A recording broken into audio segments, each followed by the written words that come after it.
Bangla typography logo, যা দেখলে যেন আমাদের বাংলা বর্ণমালার প্রকৃত রূপ খুঁজে পায়।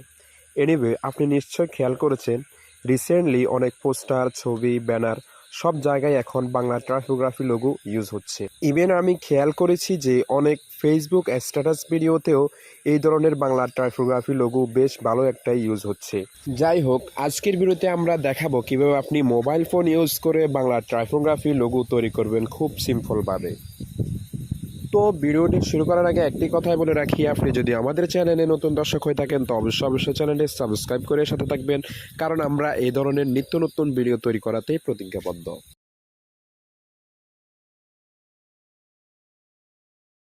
ওকে, ফার্স্ট অফ অল আমাদেরকে pixellab নামক এই অ্যাপসটি ওপেন করতে হবে। তারপর আমাদেরকে এই মেনুতে যেতে হবে, তারপর কালারে ক্লিক করে আমাদেরকে ব্যাকগ্রাউন্ড একটি কালার সিলেক্ট করতে হবে। ওকে, তারপর নিউ টেক্সট এই লেখাটি আমরা ডিলিট করে নেব। ওকে, তারপর আমাদের টাইপোগ্রাফি লোগোটা বানানোর জন্য এই মেনুতে যেতে হবে, তারপর টেক্সটে ক্লিক করে এডিটে ক্লিক করব। তারপর নিউ টেক্সট এই লেখাটি ডিলিট করে আমাদের নামের প্রথম অক্ষর লিখব। তো আমার নাম সাইফুল ইসলাম, সেই জন্য আমি দন্ত স আকারটি আগিয়ে দিচ্ছি। ওকে, তারপর আমাদেরকে সাইজে ক্লিক করে এটাকে একবারে 100% করে নেব, অর্থাৎ ফুল করে নেব। ওকে, এখন আমাদেরকে টাইপোগ্রাফি ফন্ট সিলেক্ট করতে হবে, তার জন্য আমরা ফন্টে যাব, তারপর মাই ফন্টে যাব। তার আগে বলে রাখি বাংলা ফন্ট কিভাবে আপনি pixellab-এ অ্যাড করবেন এবং বিভিন্ন ওয়েবসাইট থেকে কিভাবে ডাউনলোড করবেন সেই সম্পর্কে আমাদের ভিডিও আছে, চাইলে আপনি দেখে আসতে পারেন, লিঙ্ক ডিসক্রিপশন বক্সে দেওয়া আছে। তারপরে এখানে টাইপোগ্রাফির যে ফন্টটা, সেই ফন্টের লিঙ্কও আমাদের ভিডিও ডিসক্রিপশন বক্সে দেওয়া থাকবে, আপনি চাইলে এই ফন্টটি ডাউনলোড করে নিতে পারেন।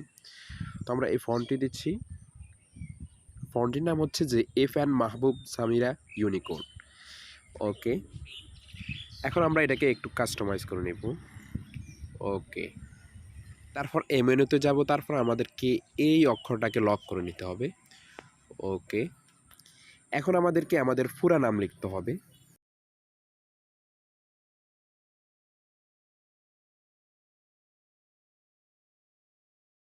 এখন আমাদেরকে আবার যেতে হবে ফন্টে, তারপর মাই ফন্ট, এখান থেকে আমাদের ফন্টটি আমরা বেছে নিব। ওকে, তো আমাদের নামটি লেখা শেষ, এখন আমাদেরকে স্পেসিংয়ে ক্লিক করে এটাকে একটু স্পেস করে নিতে হবে। ওকে, রাইট, এখন আমরা লিখবো আমরা কি কাজ করি সেই সম্পর্কে ওই কাজের একটি নাম লিখবো আমরা। তো আমরা টেক্সটে ক্লিক করে তারপর এডিটে ক্লিক করব, তারপর আমরা লিখবো গ্রাফিক্স ডিজাইনার। ওকে, তারপর আমরা এটাকে ছোট করে নেব। অলরাইট, তো এখন আমাদেরকে স্পেসিংয়ে ক্লিক করতে হবে, তারপর আমরা এখান থেকে এটাকে স্পেস করে দিব, একবারে পুরা লোগো জুড়ে করে দিব। ওকে, তো এখন আমাদের টাইপোগ্রাফি লোগোটা তৈরি হয়ে গেছে। এখন আমরা এই লোগোটা সেভ করব, তার জন্য আমাদেরকে সেভ অপশনে ক্লিক করতে হবে, তারপর সেভ অ্যাজ ইমেজ, তারপর ডিফল্টে ক্লিক করে আমরা আলাদা সিলেক্ট করব, তারপর সেভ টু গ্যালারি।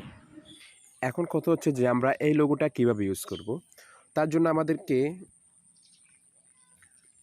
এই মেনুতে যেতে হবে, তারপর ট্রান্সফারে ক্লিক করে আমরা এই লোগোটাকে পিএনজিতে সেভ করে নিব। আগের মতোই আমরা সেভ করে নেব, সেভ অপশনে ক্লিক করব, তারপর সেভ অ্যাজ ইমেজ, তারপর ডিফল্টে ক্লিক করে আলাদা সিলেক্ট করব, তারপর সেভ টু গ্যালারি। ওকে, এখন আমাদেরকে এই লোগোটাকে আমরা যে পোস্টগুলোতে ব্যবহার করতে পারবো, যে কোনো পোস্টে আমরা ব্যবহার করতে পারি।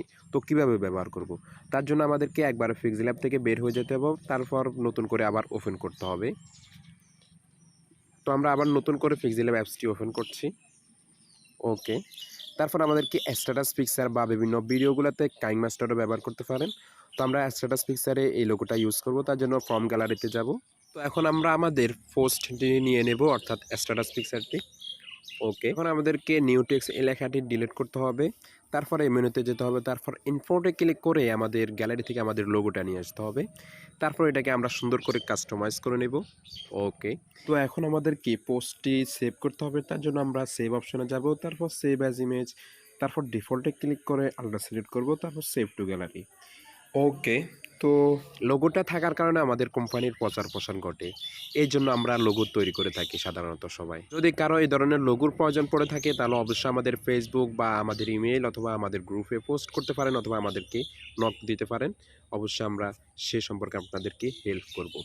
আর ভিডিওটি ভালো লাগলে অবশ্যই লাইক কমেন্ট তো করবেন আর চ্যানেলটি মাস্ট সাবস্ক্রাইব করে সাথে থাকবেন।